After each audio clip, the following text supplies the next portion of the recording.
Hello everyone, welcome back to the channel. So today I'm going to tell you how to fix Android not ringing for incoming calls. If you are using an Android phone and now you are having an issue that your phone is not ringing for incoming calls, so let's see how can you fix it.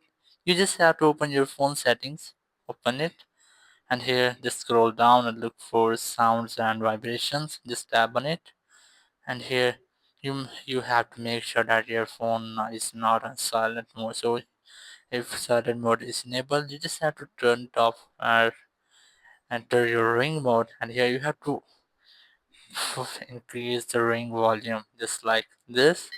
And after that, you just have to scroll down and look for do not disturb mode in your phone. Here's that, tap on it, and here you just have to turn it off.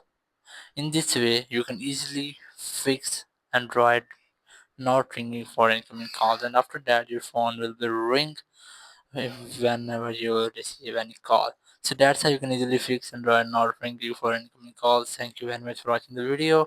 Until next video, bye bye.